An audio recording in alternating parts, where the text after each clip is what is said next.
Some paper reached under the cubicle with a rescue offering, and as Tiger went to take it, Foster uttered the words, "Europe, one up." As it happened, Europe did go on to win. Fast forward 10 years to the miraculous Medina, when, after a gruelling Saturday, Rory McIlroy overslept on the Sunday and was in danger of missing his tee time. Thankfully for him, the person booking player transport was Erica Stoll. She sorted him a police escort to the course. 3 years later, McIlroy proposed in Paris. The next story is told by Scottish legend Sam Torrance about the great Seve, who apparently despised the Americans mainly because of a diminutive US reporter who kept calling him Steve. Hey, my name is Severiano or Seve. It's no Steve, it's no Steve. Next day, Steve. Torrance also tells of how Seve regularly gave coaching clinics to his European teammates. But a week later at the Italian Open, when the same players asked for advice, Seve would tell them to and see you next year. Having started with a Billy Foster story, let's finish with one from the 12th tee at Oakland Hills in 2004. It was Jimenez and Garcia against Westwood and Clark in a practice round, and as they finished, Foster decided to jump in the buggy and speed away with all their clubs, only to lose control entirely and tumble onto the course and see it careering towards the spectators. Thankfully, the Red Sea parted and the buggy smashed into a tree, with viewers and clubs still intact.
It's Tuesday, October the 28th. This is Early Sports Breakfast on talkSPORT, and I'm Sam Quek. We're building up to talkSPORT Breakfast at 6 with Jess Stelling and Ali McCoist. Good morning, Nick. How are you? Yeah, good morning. I'm all right, thank you. Packed hour ahead. We'll start at Parkhead, where it all kicked off last night. Brendan Rodgers quit Celtic, and then we had that astonishing statement from the Celtic board. We'll get into that shortly. We'll hear from Alex Mitchell, head of England's Autumn Internationals. And we want to know as well, what are you going to do on Boxing Day? Only one fixture this year in the Premier League. How are you going to be filling that hole and those lack of fixtures? As always, get involved on the usual number 03717 223344 or on the text 81089.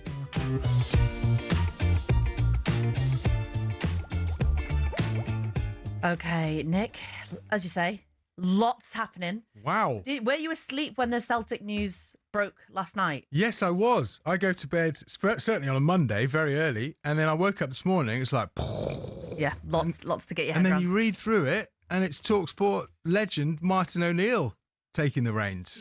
He for him, obviously, to get that news, it must have been really shocking and really breaking from Brendan Rodgers, because he's meant to be in today as well, isn't he, on talkSPORT? Martin O'Neill's supposed to be on White and Jordan. But that's 10. What I mean. Like, you wouldn't book it in. He's not that type of guy to be like, oh, just pretend book it in, because he might have known this was coming. So it must have been completely out of the blue. 100%. And also former player Sean Maloney, I know he's obviously very well respected at Celtic, so they're obviously just steadying the ship.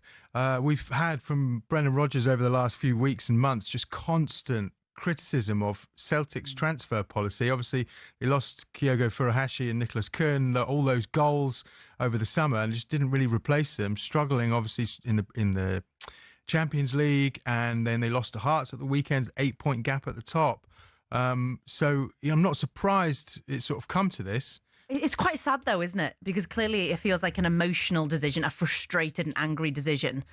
And it doesn't bode well then for someone who's going to come in, because I know Ange has been linked coming back. That's what we're all hoping for. Again, but what are his thoughts if he's thinking, right, well, Brendan's gone and said this. He's left very out of the blue. He's really frustrated for the reasons that you've said. Yeah. He can't be thinking, oh, I fancy that. Or is he enjoying his time off? Or is he wanting a new challenge? Obviously, he's been there before.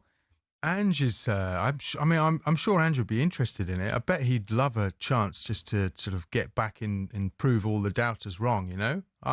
Who knows? It's management is one thing, but then having the players and the weapons to go and do what you want to achieve is another. Of course. Well, I mean, they're obviously, you know, there's not much hope in terms of Europe for them, but you know, they're only 8 points off the top. It's early in the Premiership season. Rangers really in a mess. So to be honest, if someone could come in and just sort them out, I'm sure Celtic can get back to the top of the Premiership and upset those Hearts fans who are obviously dreaming of a 40 years. The old firm's had a stranglehold up there. Well, you'd like to think now they've got a step ahead. They're not at the moment looking too much over their shoulder. Sure. But let's our pal Martin as well. Yeah, I know. Brilliant. Hopefully you'll get the exclusive then with him. Yeah, we're going to miss him. Yeah, he was texting him this morning. Hopefully he'll be on breakfast on the blow. I don't know. Fingers crossed. Okay, let's have a deeper look then at that explosive Celtic statement accusing Brendan Rodgers of divisive, misleading and self-serving behaviour. It came last night after Rodgers walked away from Celtic 3 months into the third season of his 3-year contract. On Sports Bar, talkSPORT's chief football correspondent Alex Crook read through the statement from Celtic major shareholder Dermot Desmond.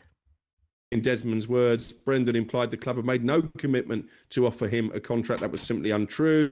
He addresses the recruitment, which clearly, publicly, Brendan Rodgers has not been too enamoured by, and says that every player signed and every player sold during his tenure was done so with the manager's full knowledge, approval and endorsement. Any insinuation otherwise is absolutely false, in the words of the Celtic owner.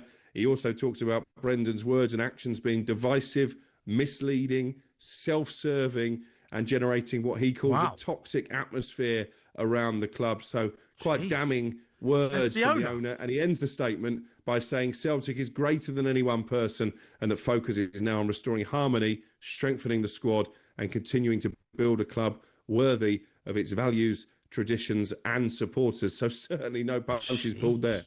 He said, she said a lot of that because Rodgers had been complaining publicly about recruitment at Celtic after the club failed to replace the goals of Kaigo Fushirashi and Nicholas Kuhn. Rodgers had even compared the task of getting a tune out of his Celtic team to being handed the keys to a Honda Civic, but being told to drive it like a Ferrari. Challenge from the summer, now leading into here, where we, as I said, we lost a lot of firepower, a lot of goals out in the team, and there's no way you'll go into a race and be given the keys to a Honda Civic, and as you take off, say, I want you to drive it like a Ferrari. It's not going to happen. So until something changes, I have to find the solutions, because, like I said, goals, speed, everything has come out of the team, and we need to find a way to be better. And it was comments like that caused Simon Jordan to last week predict all of it. I think Brendan's a very capable operator, but Brendan Rodgers is always and has forever been in the Brendan Rodgers business. And so now it no longer suits him to be at Celtic because he can't get precisely what he wants. And so I'm sure we'll see the back of Brendan somewhere during the course of this season, if not during it, but at the back end of it. I mean, are you telling me that you want to draw parallels between the teams that knocked you out of the Champions League opportunity and Dundee as to the reasons why you can't get outcomes? It's not good enough. It's not good enough. This is a manager that's lost his direction or isn't getting what he thinks he should be getting, is now splattergunning, throwing out rather facetious, arsehole clever comments about and comparisons between the football club and the Honda City. This is silly. It's silly. He's done it twice now. He's done it 3 times. He's talked about the idea that they weren't ready. I mean, the team that knocked him out of the Champions League, was poor. They, irrespective of whether the age-old expression that Celtic don't buy until they know where they are, you still had enough to get past that opposition. So it's another talkSPORT appointment at the top level of British football. So if you want a job, come here, talkSPORT, especially when it comes to managerial appointments, because after some time, talkSPORT co-host Sean Dyche took over at Forest, and White and Jordan regular Martin O'Neill will now take over at Celtic as the interim. Martin was here yesterday. He told Jim White that Hearts were well placed to win the Scottish Premiership this season and break a 40-year-old firm stranglehold. This is it, because Celtic are at this minute not that physically strong, can actually lose games, whereas before that they looked invincible in matches. Rangers are no threat whatsoever, although the new manager coming in, I think, like you, Jim, I think he maybe can do something in time, but they are so far adrift, it's untrue. But this is the moment, this is the time now for Hearts. They've gone 8 points clear at this minute, and that is a decent enough lead, really. And their confidence is growing, and it will grow from that victory as well too. So all things are happening for Hearts. It's great. Whereas just at this minute, Celtic are just in a wee bit of trouble. Yeah. But I agree with you. This is the best time for any side outside the Old Firm to go and win. So questions will be asked whether he knew or not, but I think he probably didn't with the way that the Celtic announcement was made last night. Hopefully he's bought himself a little bit less pressure with those comments, but all the best to Martin O'Neill in the interim. Okay, let's have a look at Liverpool's woes. I want to address some of those problems as a Liverpool fan, because on kick-off, former Liverpool midfielder Danny Murphy addressed Slot's recent comments about how other sides play against them.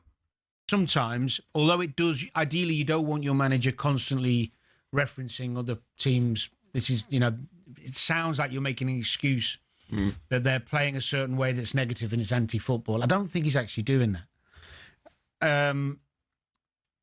The fixing of the problem, what he's talking about, they will have worked on. They will have defended long throw-ins. They will have set up and practiced. The problem is, you've got a mixed back four a lot of the time. The fullbacks keep changing. Obviously, Mamdashvili's come in. The midfield's changing. You're constantly changing the setup on who you've got in the box to defend these situations. And you could argue that when you look around the side, when Liverpool's not a team of giants, very reliant on Konate and Van Dijk aerially, and other teams are seeing that, and they're just not coping. I mean, the first goal, Ekitike doesn't really get off the floor. It's basic stuff. On Sports Bar as well, caller Moaning Mo lived up to his name by calling for Slot to leave. Dion, get out. You're expired. No more second chances. We've given you enough. What you have done to our club is inexplicable. Completely unforgivable, Arne. You've spent £500 million for what? What for? Every single penny down the sewage drain. I'm sick and tired of you. Get back to Feyenoord. I'll pack your bags for you. Bored of you, mate.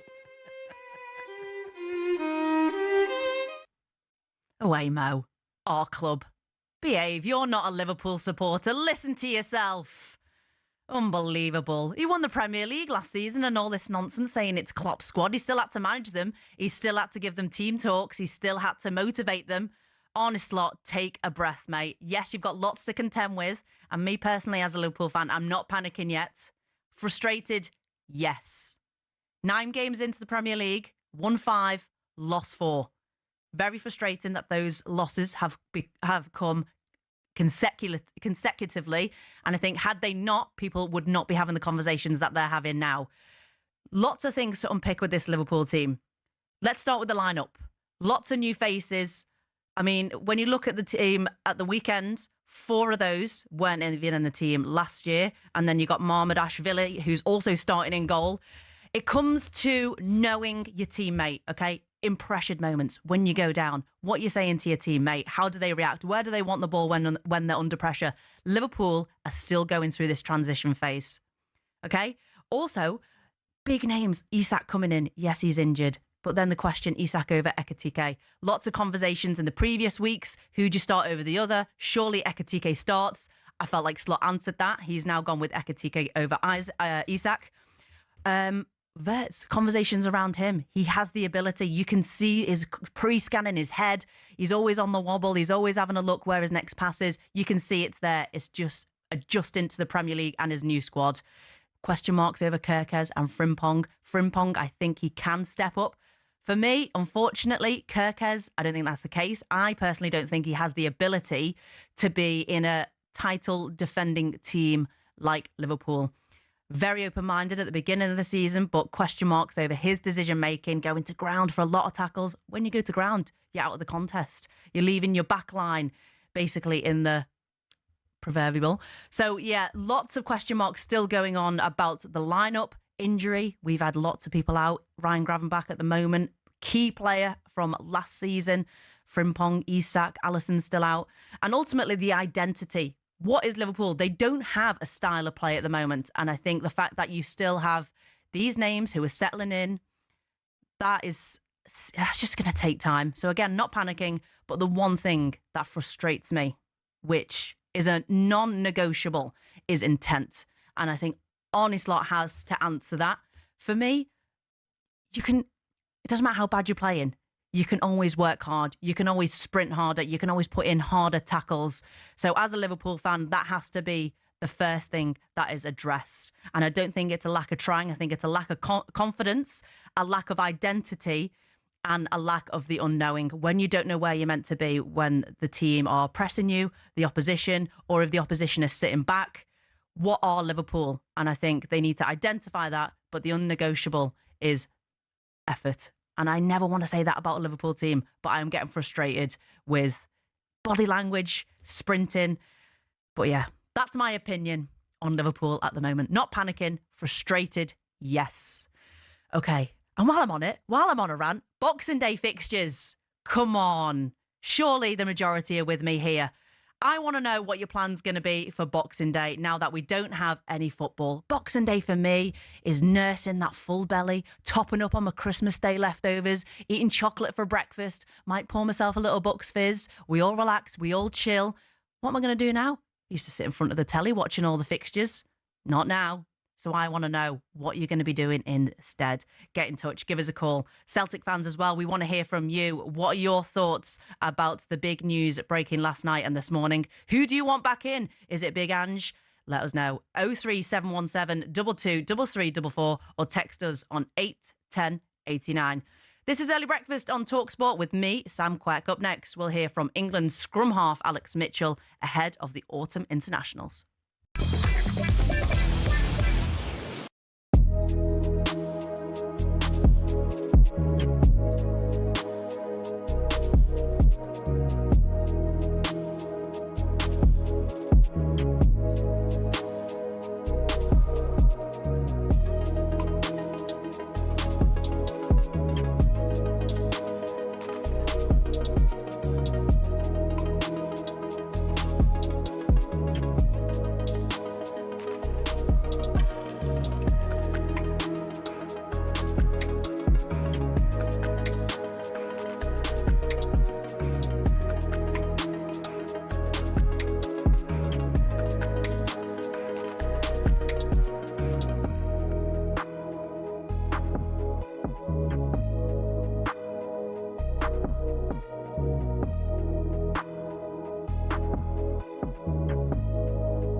I'm Sam Quek, and this is Early Breakfast on talkSPORT. We're building up to breakfast with Jeff Stelling and Ali McCoist. Some of the headlines that you're waking up to on this Tuesday morning.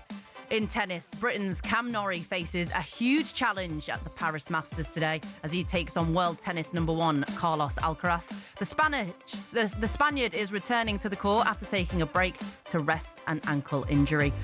Tottenham manager Thomas Frank says maintaining success is the biggest challenge he faces after their Europa League success last year. Spurs hope to lift another trophy this season, and that starts with taking on Newcastle tomorrow for the chance to reach the quarter-finals of the EFL Cup. And it's understood that 4 or 5 serious bidders are interested in taking over Championship club Sheffield Wednesday. They were put into administration on Friday, but it's hoped new owners will be in place at Hillsborough by the end of the year. James Mappin from the Wednesday Till I Die podcast told talkSPORT what he wants from a new owner. Exactly the opposite of what Depon Chansiri was doing, I feel. We want a plan, first and foremost. He didn't have one. We want someone that's got a plan. We don't necessarily need someone with football knowledge. If you haven't got football knowledge, bring some people in that have. You know, we didn't have any sort of structure at all. We didn't have a chief exec. We didn't have a director of football. We didn't have those sorts of people. I want someone to come in and actually build that structure underneath. There are so many quick wins as well with the fans that can be had, but mainly it is having a plan. I don't want someone to come in and just say Premier League in 5 years. I think that's quite lazy, to be honest. You know, we are a big football club, and hopefully we do get back there at some point. But at the moment, I think our expectations are quite low, really, of what we want. You know. The stadium needs a bit of money spent on it. I'm not going to deny that, and I think also probably more importantly, the training ground needs some work doing to it as well. Sure. We're not seeing players coming through the academy. We've had to force some players through this season, and you know, and the two that have come through have done well. They're now both out injured, unfortunately, but we need more of that. We want to be more of a sustainable football club, like some of the clubs in the Premier League. For more on all the latest stories, go to talksport.com. Okay, earlier this morning, I've been asking your thoughts. As Celtic fans, what are your thoughts on Brendan Rodgers leaving the way he has done? And who do you want in next? Is it going to be Big Ange? Also, as well, we were talking about Liverpool. Obviously, hot takes at the moment about Arne Slot and Liverpool out of the title race. All these opinions. Ask for your text to get in touch on 81089. And we've already got a few coming in this morning. We're going to start with an anonymous. Come on. Put your name on. Doesn't matter if it's positive or negative. The anonymous person says, I don't want Big Ange at Celtic. It's not our job to rehabilitate his reputation. Craig in Windsor has been in touch saying that he's enjoying the Liverpool crumble. Only 9 games gone, but it's Arsenal's to lose. Arsenal's to lose. Only a few points ahead. 9 games in. Unbelievable. We'll see. We'll see when Arsenal start getting the pressure. How do you handle the pressure? That's the big question. And Darren has been in touch saying Liverpool have bought too many players. Stop moaning, Liverpool fans. You're not appreciative of the success. You said we're not appreciative? Also, I'm not moaning. I'm not frustrated. Frustrated I am, sorry. Not worried. Not moaning. Just having a hot take on Liverpool. Anyhow. Let's move on to England Rugby Union. Ahead of England's Autumn Internationals, head coach Stephen Borthwick expected to pick winger Tommy Freeman at outside centre to face Australia on Saturday. He's expected to go with Alex Mitchell at scrum half, and outside of him, George Ford, Fraser Dingwall and Freeman, which means Ollie Lawrence will be missing out on a place in the 15. talkSPORT's Alfie Reynolds caught up with Alex Mitchell ahead of the Australia game and asked if England are expecting a different Wallaby side to the one that the Lions faced this summer. I don't think it'll be too dissimilar. Obviously, they're missing a few players, and obviously the squad's always changed, but we know they're a quality side. Obviously, they won last week against Japan, and then obviously did really well in that rugby championship. A few good results there. So, yeah, we've got to appreciate that. They've got to be a quality side. Like I said previously, they come out the blocks firing, loads of intent, loads of emotion. So we've got to appreciate that. And they've always got stardust and quality across the board. So, yeah, we need to look after him and get a performance out there. And for you, previously when you were in England camp, with the starting 9 predominantly, coming back in when you've been away, do you feel like you have to prove again that is your jersey? What's kind of your mentality in regards to selection? Yeah, I think me personally, I don't try and overthink it too much. But yeah, you always got to prove yourself, put your hand up, whether it's training, whether it's playing for your club. You can't just sit back and expect to play or start. So you always got to keep pushing yourself, pushing the others. We're obviously lucky enough to have quality players across the board, so yeah, you need to keep pushing and putting your hand up. England will play Australia on Saturday, as well as Scotland hosting the US, and New Zealand go to Ireland on a Saturday evening. Time now to get the back pages with Nick Ellery. Hello again, Nick. Ellerby. Ellery. What did I say? It's like David Ellery, like the referee. What did I say? Ellery. Oh, gosh. I'm having one of those this week. No, where it's all things good. are coming out of my mouth when Listen. I mean to say something else. Back pages dominating, surely. Yeah, so Like one or two stories. Back of the Daily Express, boxed out. Top flight fans set to lose out on a Christmas favourite due to TV demands and fixture congestion. So it's not been completely confirmed, but what we understand is there's only going to be one Premier League game on Boxing Day. We don't know which game that's going to be, and that's partly because of TV deals for the weekends. There needs to be a certain amount of football on the weekends. Also, the expansion of UEFA's competitions. FA Cup is now occupying more weekends. So because Boxing Day falls on a Friday, they've decided to keep most of those games for that Saturday and Sunday, but ruining this great tradition that we've had. And also, I think this is going to be the fewest games on Boxing Day since the Second World War. Wow. How are we feeling about that? As a fan, you're frustrated, aren't you? The traditions. Yeah. Because especially around Christmas time, families are together. And with the amount of families who are probably split up over the season, it's probably that one fixture where you do spend together with, you know, your granddad, your uncle, your auntie, sisters, brothers, whatever it may be. So it's disappointing. I do wonder what the club's thoughts on this are. I think, especially for like the top six, they're going to be pretty happy with it. It's less congestion because the reasoning obviously sounds because of the fixtures and the clashes between the different competitions. So it would be interesting to see what the players are. I mean, they're all going to be spending a nice time at. Yeah, as far as I understand, the Premier League needs to play a certain amount of games over a weekend because of the TV deals that exist, and we know they get so much money from those TV deals. So it's partly to do with, you know, they need to have a certain number of games on those weekends. If they take it off another weekend, they are potentially in trouble with the broadcasters. But players having that proper rest over Christmas. I say proper rest. Yeah. But instead of thinking on Christmas Day, I've got a match tomorrow. You can have a little beer on Christmas Day. You know, treat yourself. I'm going to have to go full fat Coke. I'm going to have to go into the garden to do all my farts on Boxing Day. Oh, don't give us that image. It's the best vibe, the Boxing Day game as well. Everyone's sort of half cut, aren't they? Everyone's talking about their rubbish. You don't get out your pyjamas, do you, really, on Boxing Day? Unless you have to go and see Aunt Nora, exactly, who lives a few miles away with the rest of the family. Now, from one terrific Scouser to another, Wayne Rooney blaming Liverpool's alarming slump on their lack of leaders. And we've got a picture of Virgil van Dijk with his hands in the air. You've got no leaders. Rude delivers scathing verdict on Kop title crumble. This is on his BBC podcast. But, you know, what do you think about that comment? I probably agree with him. I think that he said lack of. I don't think he's accusing Virgil van Dijk of not being a leader. No.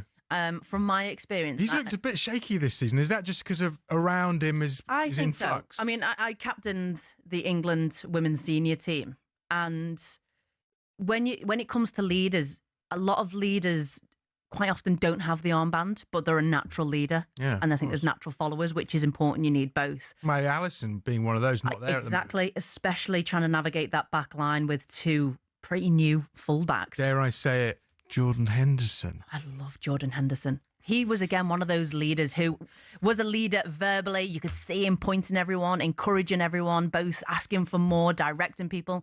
But you need to be playing to a certain level where you can lead. Yeah. Because at the moment, I think Virgil is so busy trying to direct Kirkes, trying to speak to the people in front of him. He's got a different holding midfielder pretty much every single game. Telling Kanate where to stand. Yeah, as well. Yeah. So when your mind is so busy and so consumed doing these other things, sometimes being a leader can then it has to come second, third down the priority list. So I think Virgil's got his hands full at the moment. So he could do with what Wayne has said, with more leaders who are going to take a lot of that pressure and that burden off him. So yeah, you're going to be looking at the more senior players in the squad to really step up. But just again, sort of being a leader is natural. It's just sort of a perfect storm, isn't it? I mean, super quick before I go, some reports that Jude Bellingham is going to snub a move to Man United. We understand Joe Bellingham has been a long-term, a long-term desired midfielder for Man United. So maybe potentially bad news there. Anyway, thank you very much. Cheers. That was a look at today's back pages. I'm Sam Quek, and this is Early Sports Breakfast on talkSPORT. Up next, we'll have some more fun with the front pages.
Who would have thought a sporting event's halftime show could have a bigger impact than the game itself? That seems to be the case with the Super Bowl halftime show. In 2024, Usher brought in an audience of 180 million worldwide, the biggest in the event's history. But how did singing and dancing get to be the centerpiece of America's biggest sporting event? The first Super Bowl was held in 1967. Initially, the halftime show was a display purely for the fans in the stadium, with marching bands, dancers, and American patriotism for all to see. And that's what it was for the first few years. Disney had a go with a few questionable displays in the 1980s, but it wasn't until '93 that we got the first glimpse into the future of halftime shows. Michael Jackson's stellar performance gave NFL execs something to think about. A raft of massive names followed, including Diana Ross, U2, Janet Jackson, who gave us the most famous or infamous wardrobe malfunction of all time. So how many people are involved? To give you an idea of the scale, Rihanna's 2023 performance included 800 people, and experts reckon it cost $13 million. What's even more impressive than some of the names on the bill every year is the fact they do it for free. The artists know the exposure they'll get from doing the show will rocket them up the charts across the world. The Super Bowl halftime show will be a fixture in pop culture for years to come. So the question is, who next?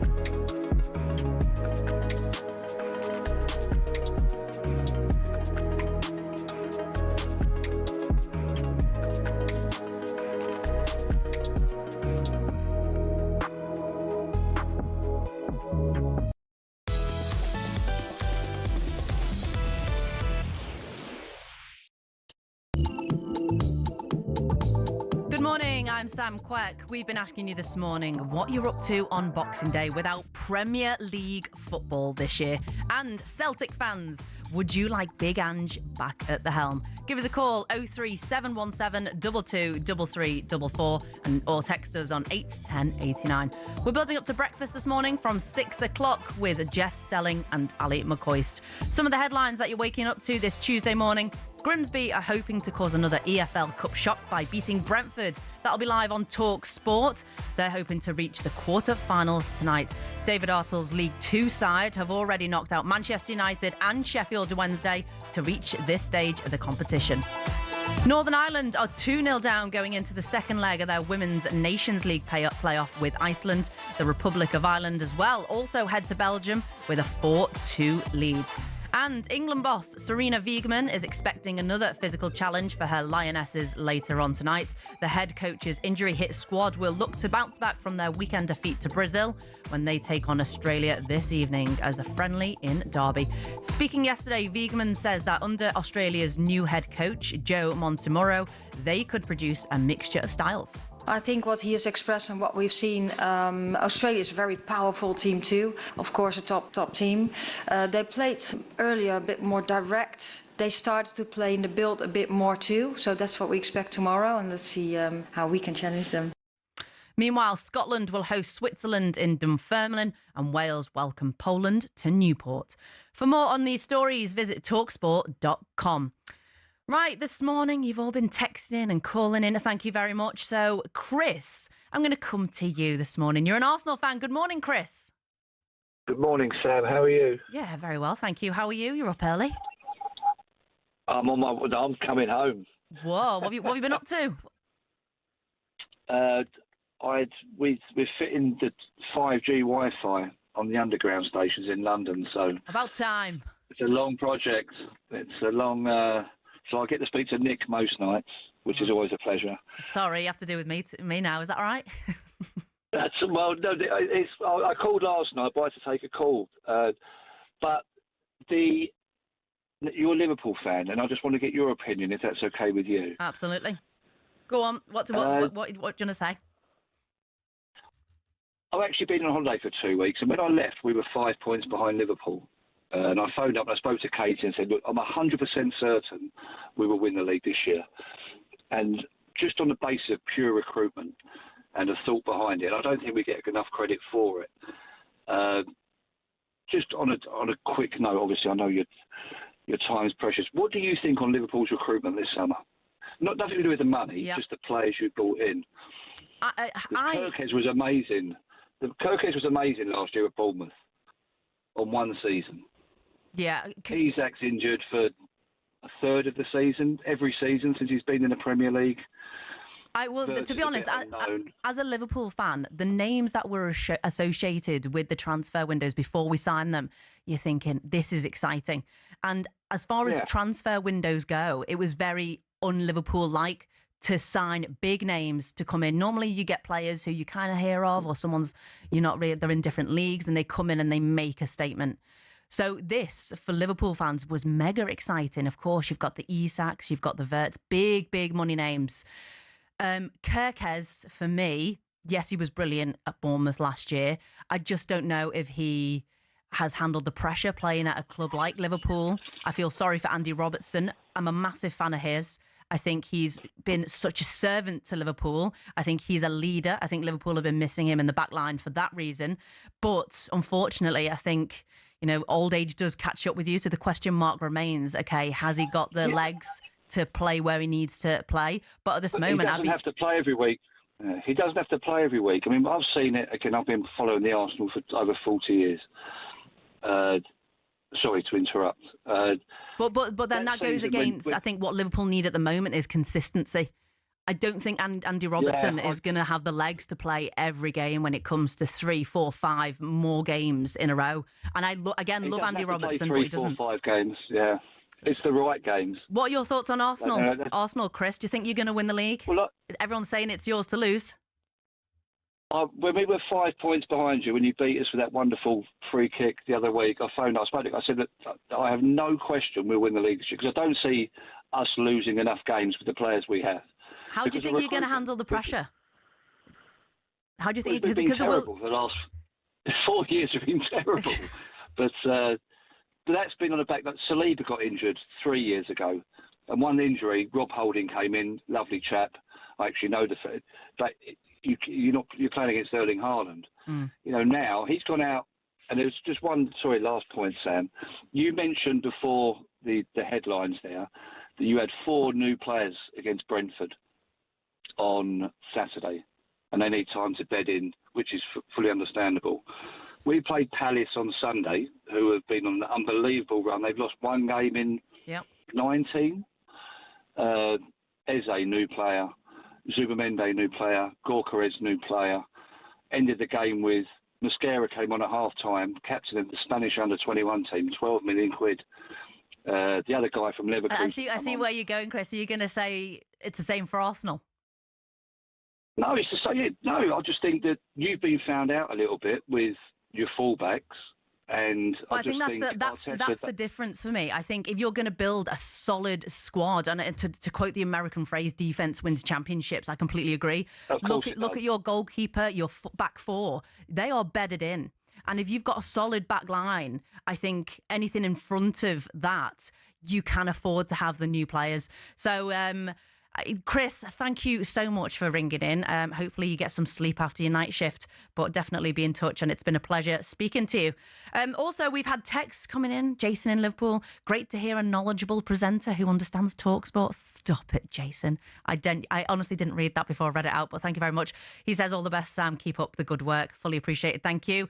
Darren in St. Helens. Wow, you're great, Sam. More women on the radio. Oh, stop it, Darren. By the way, I didn't choose these texts. This sounds very self-absorbed for me to read. Producer Nick, thank you very much for putting them in. Sam, the Watford fan, has got in touch saying, there is no football on Boxing Day. That's completely disrespectful to every single club outside the Premier League. Get out and watch your local non-league side. Fair play, Sam, and really good point. Yeah, get out there if you can. Get to your non-league side if you want to watch a bit of football, but I still remain no Premier League on Boxing Day. Very, very disappointing. And a reminder as well, talkSPORT is available on your telly as well. Just make sure you have a look there. Right, let's have a look. Where are we? Competition time. Here we go. It's our biggest competition yet. We're giving you the chance to play to win up to £100,000. It's talkSPORT's biggest cash prize ever. £100,000 completely tax-free. If you're the lucky winner, the excitement doesn't stop there. You'll also be coming into talkSPORT Towers on Thursday, the 13th of November, to play for that life-changing cash prize. Here's how to enter. 18 plus UK excluding Northern Ireland. For a chance to win, text the word cash to 83338 and you're in the draw. Text costs £2 plus 1 standard network rate message. You must have the bill payer's permission, or you can enter for free by calling 0330 880 3338. All entries must be received by the 6th of November at 4 p.m. This is a TalkSPORT limited promotion run on TalkSPORT, Talk and Virgin Radio UK stations. Full terms and conditions at talksport.com. It's 5:45. Time for this. It's a front page throwdown. Oh, what a move! The front page is first on the early sports breakfast. talkSPORT. What have you got for us, Nick? First of all, thanks to Sam, the Watford fan, for reminding us that there is football outside the Premier League. Obviously, that's what we like to watch on TV, but I did get to see Tooting and Mitcham United this weekend for the first time, and I will be going back there. Excellent. Supporting non-league side. Very quick. Brits inspired by Go Green sitcom. Millions of us dream of being self-sufficient, like in The Good Life, it says here. A poll found in the 1970s comedy series is still relevant 50 years after it first aired. 44% of us are actively pursuing or considering a simpler way of life. Some 28% tried to grow their own fruit and veg during the last year. Do you do any of that? No, I'm not. My other half, though, Tom does. He loves it. Mainly herbs. Yeah? He's tried tomatoes. They were a bit of a graft. We didn't do that again. Do you think you could be self-sufficient? Would you ever like that lifestyle? If I had to, but I'm probably more the gatherer. Yeah. Collect everyone else's hard work when it comes to growing vegetables or herbs. I think I'd be absolutely useless. You have to be very organised and very strict, don't you? And there's my problem. Yeah. Move on. Very quickly, just before I go, Sydney Sweeney has responded to rumours she could be cast as a Bond girl, saying, "I'd have more fun as James Bond." Now, what do you think about that? Sydney Sweeney as James Bond? I like Sydney Sweeney, but in my opinion, James Bond has to be a man, always. You reckon? 100%. Yeah? It's like Mary Poppins. It's a woman, and it's got nothing to do with gender roles. It's just the narrative of the character and how it was. It's just sorry, Sydney. It's just a 007 agent, isn't it? It could be like Jemima Bond. No. I mean, that's my opinion. I want James Bond to still just remain as a male character. All right, that's it. James Bond. No to Sydney Sweeney. Why? You want her in? I think James Bond is outdated and they should just give up. Or classic James Bond 007. It's not, the classic ones are all right. So what they could do is like set it in the 50s or 60s and make it like retro and cool. But I just think it's like it doesn't work in the modern day anymore. That's not how spying happens. And also you've got films like The Bourne Identity that have just surpassed that kind of style of film. So I reckon either go retro or give it up. Quite like the retro. Yeah, it's a nice idea. Yeah. Thank you very much. All right, cheers. Lovely. Okay, line. It is 5:47. This is Early Breakfast with me, Sam Quek. Up next, we're going to look at tonight's Carabao Cup games live on talkSPORT.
Pro. First time into round 4 since 1977. Wrexham 2, Reading 0. And they've scored twice in 90 seconds to turn it around at the beginning of the second half. Chelsea will know that they've been in an epic cup tie here. Lincoln 1, Chelsea 2. Just got to love the Carabao Cup. Good morning, I'm Sam Quek. This is Early Sports Breakfast on talkSPORT. We're building up to breakfast at 6 with Jeff Stelling and Ali McCoist.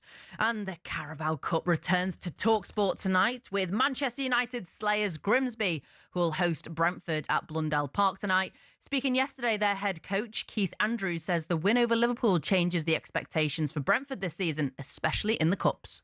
You've got to maintain it, standards. I think we've spoke about that already. We've set the bar really high in the last week, I think, with two outstanding performances. Feel like they've been growing the group in general. And I think tomorrow night's game is a really good game for us.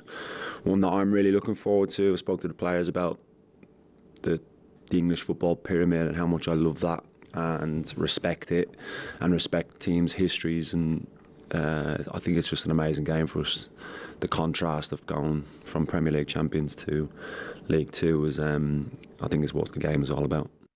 Elsewhere, Grimsby will take on Brentford. That'll be live on talkSPORT from 7 o'clock. Grimsby manager David Artell is on breakfast this morning, which is good to note, so stay tuned for that. Meanwhile, over on talkSPORT 2 tonight, Marcus Silva's Fulham go to Wycombe Wanderers. And after some recent cup runs, Silva is targeting a trophy win with the Cottagers this season.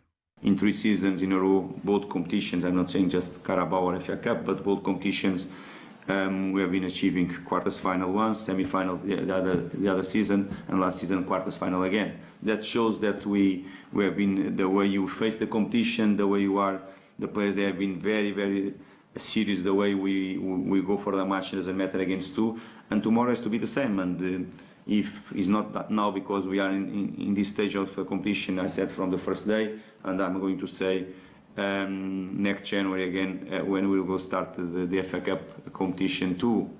We aim high, and we want to, we think to be at Wembley and to be there. If it's going to be possible or not, we are going to analyse, but our aim is to be there and to go as far as we can in the competition. You can listen to Wycombe versus Fulham live on talkSPORT 2 from 7:30 p.m. And there's a huge Welsh derby tonight at the Racehorse Ground as Cardiff go to Wrexham. Phil Parkinson's told us Wrexham's first home win in the Championship over Oxford last week was massive for them and is hoping to turn around Wrexham's poor form against Cardiff tonight. Got through against Hull on penalties and we beat Reading, and we had a couple of draws which probably should have won in the league, and we beat Oxford on Wednesday. So yeah, I think obviously we're a team which is used to winning here, and it's been a real fortress, and we're working hard to get that back. But I think the Oxford win was an important one to get the first league win at home. The longer that goes, the bit of anxiety creeps in, and you probably could detect that in elements of the performances. But yeah, it was great to get that win, and we were off and running at home, albeit we'd had the wins in the cup. We'll have all the Carabao Cup action covered for you here on talkSPORT. OK, let's read some text. Billy in Glasgow says Rodgers resigning must be sheer music to Rangers fans' ears. Keith in Worcester has said, what is this obsession talkSPORT has with top-flight football? There'll be hundreds of games on Boxing Day. I'll be going to Worcester City versus Hales Owen Town. Hales Owens Town. OK. Pete, the cabbie in Lytham, says Arsenal win the league every November. It's hilarious. But we all know when the clocks go forward, Arsenal go backwards. I can't wait. Oh, Pete. Well, thanks for listening this morning. It's 5:57. Lots more coming up on talkSPORT Breakfast.